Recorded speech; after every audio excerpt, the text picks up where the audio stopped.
今天是认识老方的第17天。17这个数字有什么特别的呢？没有。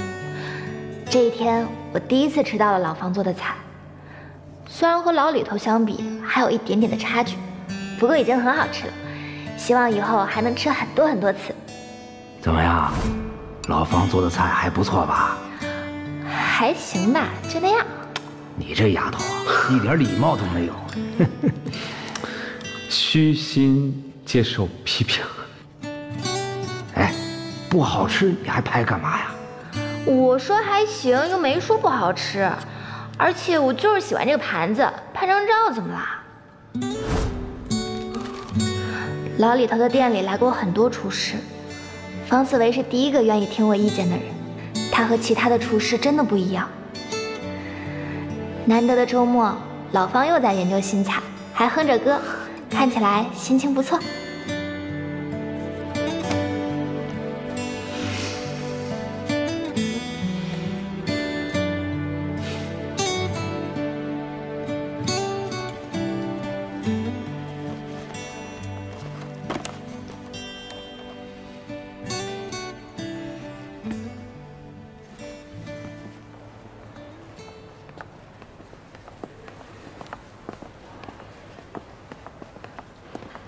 怎么样啊，小白？你怎么了？平时诊疗完不都蹦蹦哒哒说自己有解放了吗？他没事，就是需要消化一下。好，谢谢你啊。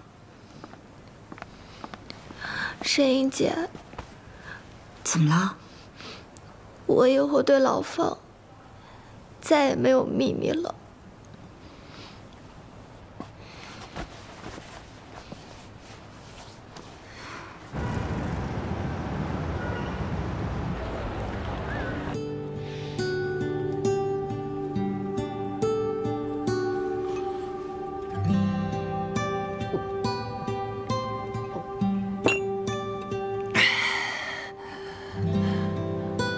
思成，哎，老方，你来了。其他人呢？哦，我让他们收拾完东西，先回去了。我在这儿等着。哦，没酒了。行，我给你拿。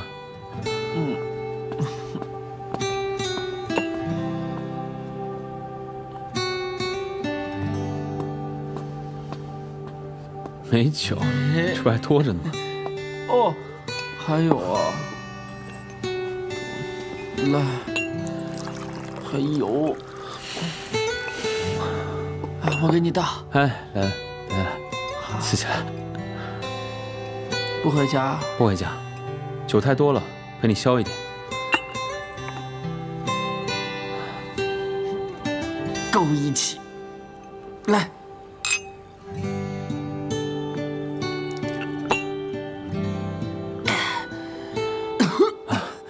估计你喝完也回不了家了，我把正道叫过来。别！千万别叫正道，让他好好陪沈英吧，别拆散他们。你小子喝多了，现在连总监跟姐都不叫了。称呼都是服务员，不对。你今天怎么想着陪我呢？你该不会是同情我吧？你可千万不要同情我。我不需要同情。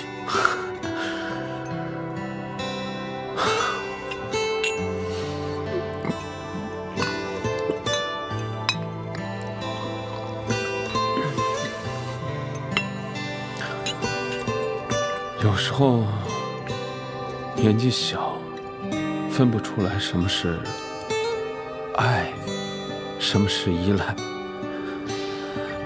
有时候年纪大了也分不出来。等，小李白跟你表白了？没有，别瞎说，没有的事。这有啥好苦恼的？你未婚，他未嫁。李白虽然年纪是小了点，但他毕竟成年了，他有权利决定自己的情感。当然，你也有。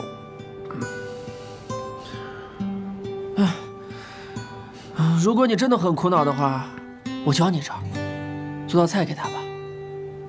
他那么聪明，一定会明白的。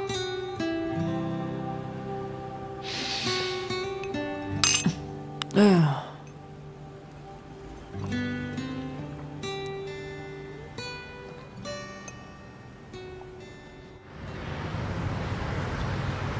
于总，于总，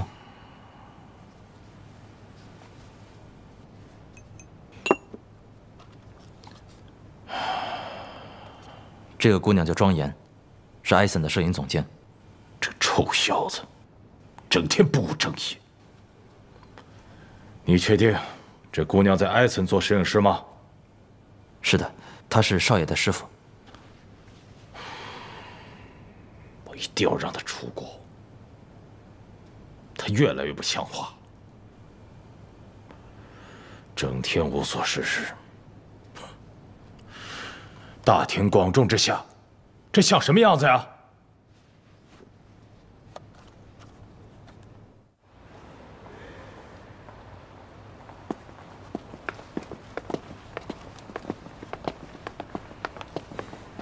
声音姐，去吧。拜拜。大家把手头的工作进度发给我，我等一下回复大家。谢谢。请进。我新方案的纸质版，要不要看一下？是吗？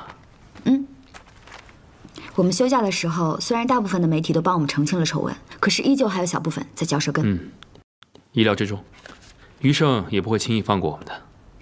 所以我这期新主题就叫做“美味舌尖指南”。看看啊，既然堵不住悠悠重口，那不如我们就把这些舌根子全部都吃掉。你还挺幽默的呀。那可不嘛，以后谁还敢再嚼舌根子，谁就是嘎嘎嘎，以后就会都被我们吃掉。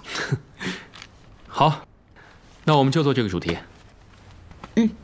加油。那我回去了。好。走了，老板。好久不见。哎，小山来了。来里边。这家店的鸭舌是我的最爱。小山这次终于带男朋友来吃我的鸭舌了。是啊，我从来没有带过那个渣男来过，所以你是第一人。谢谢啊。不客气。老板，这是我男朋友，怎么样？好，您怎么称呼？叫我小郑就好了。那我们老样子。没问题。这家店的特色就是他们家的卤鸭舌，老板之前跟我讲过它的制作流程，特别的复杂，所以我没记住。但关键就是他们家有一个秘制的调料，所以才会有这么多人喜欢。好久没来了。是呀。哎，你们慢用。谢谢老板。这个鸭舌看起来没有什么不一样的。你尝尝啊。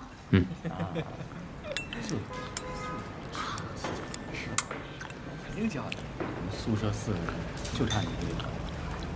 这班都结婚太早了，我大学都没怎么谈恋爱。但味道确实跟普通的不一样。怎么不一样法？我觉得是汤底的不一样。普通的做法是用猪骨熬汤，但他们家用的是鸭架汤。Bingo！ 而且它特别放了萝卜，所以会有这样奇妙的味道出来。我觉得是一个很棒的想法。小山啊，你男朋友可真厉害。那可不嘛。不敢。他谦虚呢，老板，别理他。来，干杯！干杯！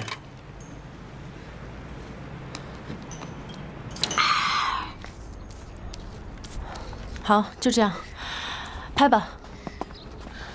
张社，还是我来吧。领导指示这个项目我跟。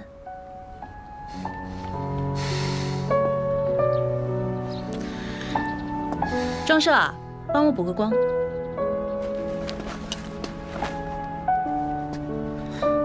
哎，领导就是余胜吧？我再问你，他还让你使唤他了？于大少，你父亲让我提醒你，少惹是生非。你父亲今年给艾森的广告预算还没确定呢。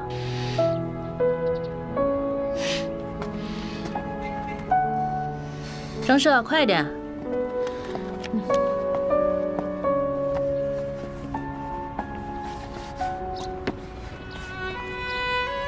张社，存储卡你带了几张？我带了2张，够用了。我的机器像素高，需要4张，你再给我取2张。谁知道今天是你拍啊？更不知道你用什么相机。我今天拍照用什么相机，不用跟你汇报吧？对吧，首席摄影师？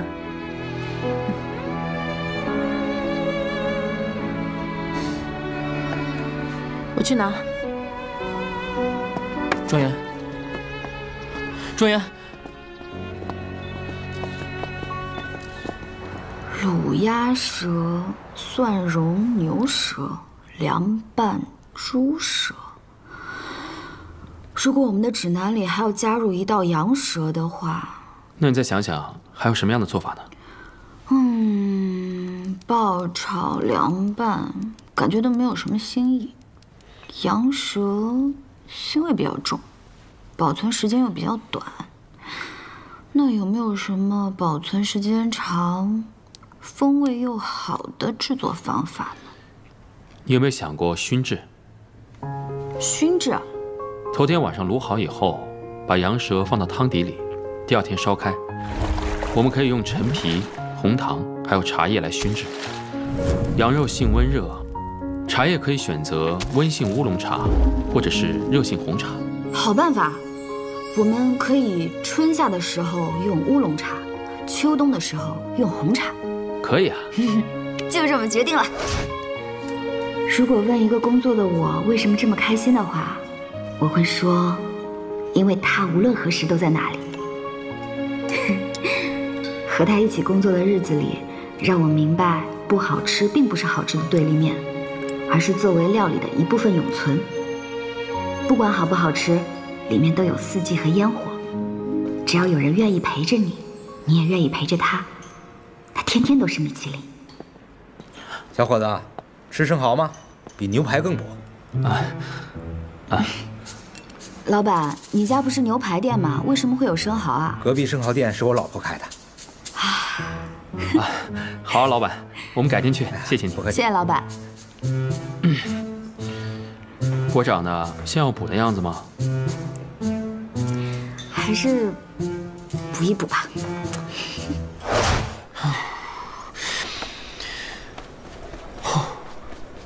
你可以的。啊，师傅。干嘛？哦，我是来听那个工作汇报反馈的。反馈已经发给你邮箱了，自己回去看吧。什么时候？我怎么不记得了？啊，我不记得了。昨天。我知道了，我可能没有收到。我重新发送了，你回去看吧。我想听你直接说。我写的很详细的，不要让我白写。装。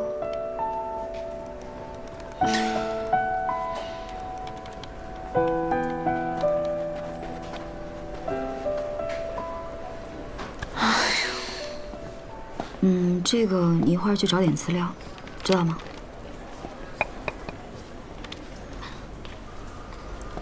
哦，快去忙吧。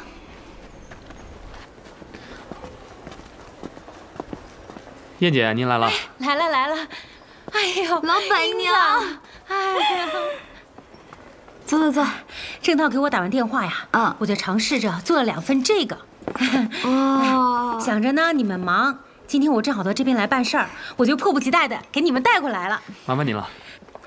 来，这是熏羊舌吗？对，这是红茶的，这是乌龙茶的。我刚刚准备了红茶和乌龙茶，我们先品尝红茶的吧。好，来。哎，好，谢谢啊。试试。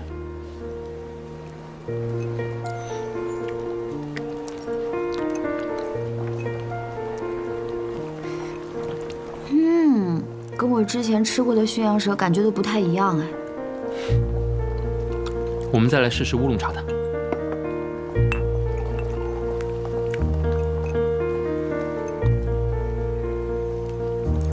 乌龙生津，红茶醇厚，这2个跟羊舌都很搭哎。我觉得我现在好像在触碰世界上最美味的舌头。你是经验之谈。反正就是很好吃就对了。英姐，这次的舌尖美食指南爆了！我发的时候就知道，这次肯定10万加。英姐，这浏览量可是破400万加了，而且你和郑总监的社交账号加起来涨了近10万粉，还有你的 CP 站子呢。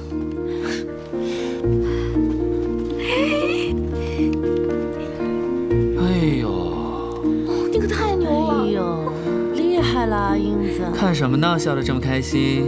哎呦，有点甜蜜啊，申编辑，我念给大家听一听啊。别闹！恭喜恭喜！伸张正义 CP 官宣后第一次发稿就破了埃森历史记录。对啊，我看有色的编辑们也都这么写。伸张正义 CP 不惧人言，首发即爆。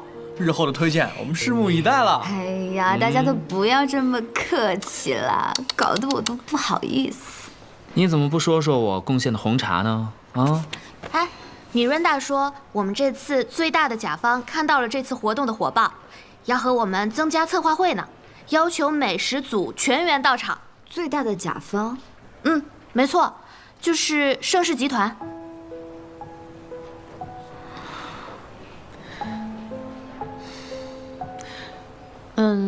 我去准备一下开会的东西。好。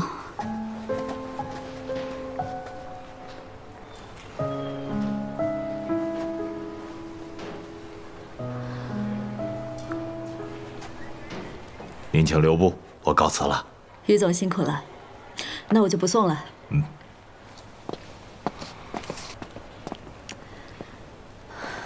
我最近发现一家路边的烤肉巨好吃。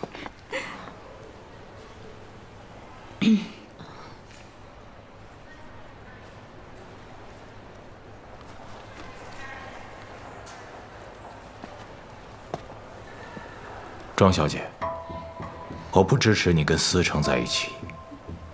与你相比，思成还很年轻，考虑问题不是很周全。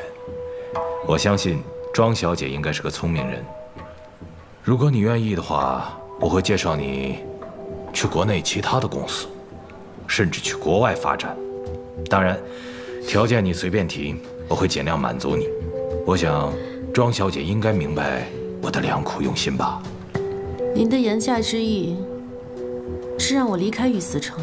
是的，庄小姐，我无意冒犯，但作为于思成的父亲，这件事我不会让他如愿的。您这是什么意思啊？我们家庄严可是你们家于思成死缠烂打追来的。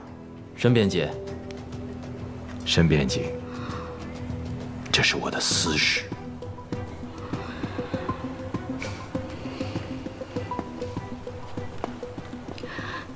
老庄，没事，没事。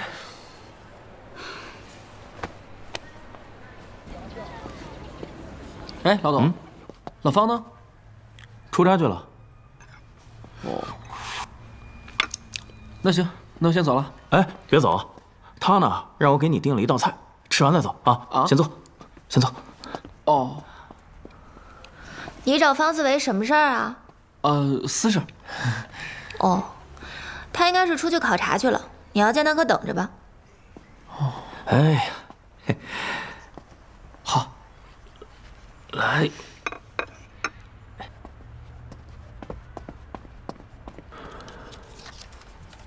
鲜白鱼身上的每一个部位都布满了鱼刺，是为了保护自己而设置的。品尝的时候稍耐不住就会被卡住喉咙，所以要慢慢来，才能享受鲜美的鲜白鱼之味。哼，我让你给李白做菜，给我做菜干嘛？你嘟囔什么呢？啊，没事儿，没事儿，没事儿。我跟你说啊，来点好吃的，治愈不开心。庄，哎，老庄，哎，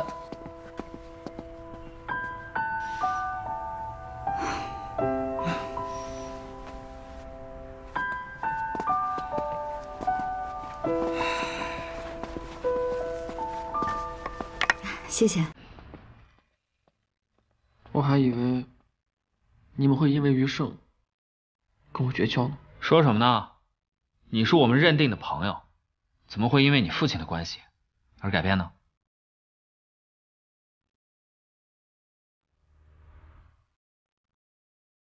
他为什么会这么想？友情和爱情是不一样的。有时候爱情需要更强大的安全感。快吃吧，鱼要趁热吃才好吃。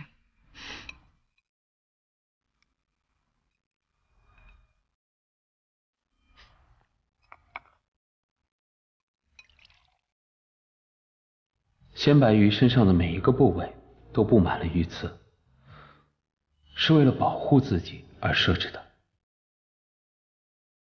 来，小鱼。哦，谢谢。我没事儿。于思成，我们给你讲一讲关于老庄以前的故事吧。我猜他应该没给你讲过。我们和老庄是大学同学，同校，但不同专业。虽然认识的比较晚，但是很投缘，比你多知道一些，别介意。没事儿。我记不起来的事情，帮我补充一下。没问题。老庄小时候呢，是在福利院长大的，因为那个特殊的环境，造就了他很难向别人敞开内心。后来院长妈妈收留了他，到了大学，他终于离开了那个令他伤心的城市，和我们成为朋友。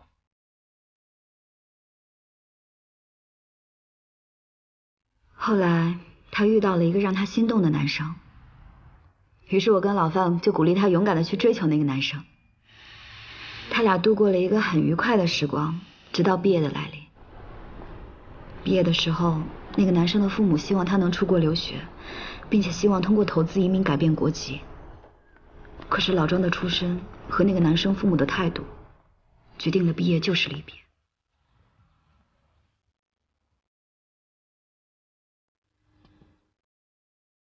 虽然那个男生说还会回来找他，但只有我们知道，那就是一个善意的谎言。所以，老庄其实是一个对于感情极其敏感的人，但我相信，他只是没有遇到一个令他觉得对的人。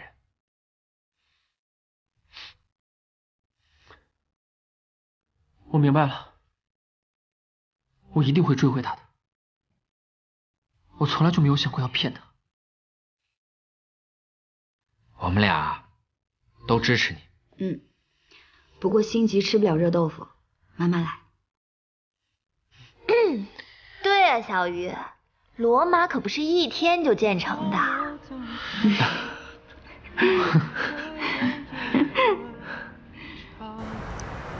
对于上一次的工作复盘就到这里，再次感谢大家的共同努力。为了奠定味觉江湖在饮食评论界首屈一指的地位，本周的选题为寻找雪里藏针背后的人。这个雪里藏针是一道很有名的粤菜，做工复杂，食材也很丰富。想必这背后的厨师一定是一位粤菜大师吧？还要去广东？这就是要抓住的重点。这次要采访的老师，并不是粤菜的师傅。怪就怪在这儿，为什么一位不是做粤菜的老师，就可以把粤菜里面的难度这么大的菜做得如此出神入化？那就是有故事了。也是，现在啊，谁不都有个故事呢？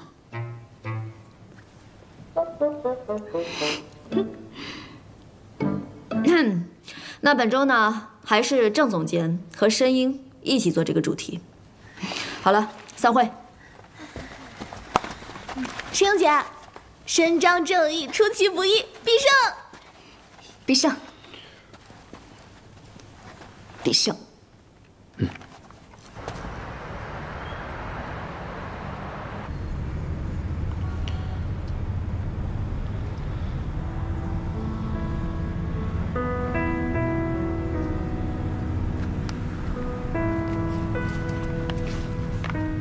吃点水果吧。好毒啊，今天。来。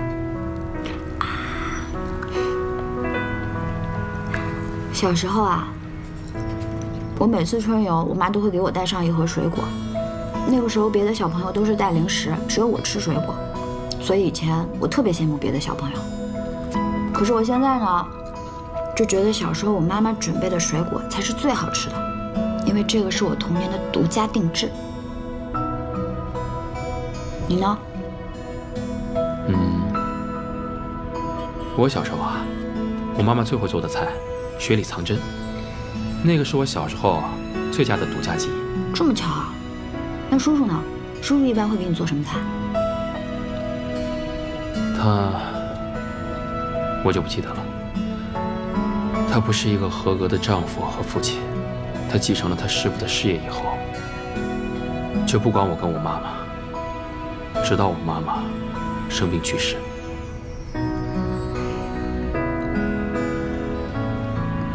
据说我们这次去采访的这个雪里藏针背后的大佬，这么多年一直在坚持中国菜的传统精髓。我看网上说他是喜欢用简单的烹饪、奢华的用料，还有动魄的盘饰来诠释中华料理。我觉得他一定是一个特别有温度、特别爱家的人，才会将如此简单的菜做得这么完美。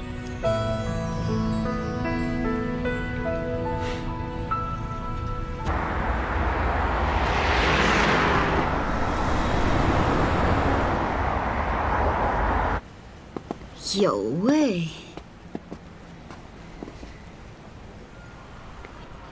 有味。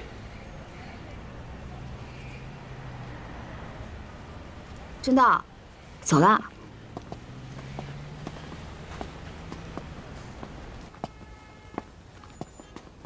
您好。啊，老师您好，我是艾森的编辑声音。啊，你好。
郑老师，今天心情不错嘛？那是，见到自己最亲的人，肯定爽啊！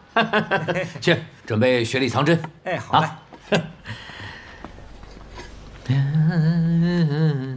你怎么了？平时采访不是这个状态啊？是不是我刚才在车上不小心提到你的伤心事啊？没有，你别多想。不好意思，没有管理好自己的情绪。我不是这个意思，待会儿呢，我们就好好采访，先不要想这些不开心的。好。雪里藏针来了。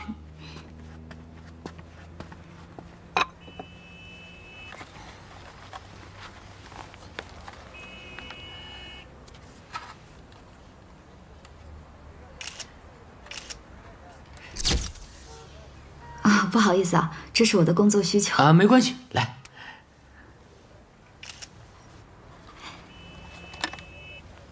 尝尝吧。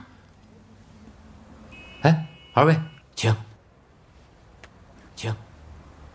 哇，这不愧是大家交相称赞的店，用料极为奢华。对呀，菜品的原料决定了菜品的上限。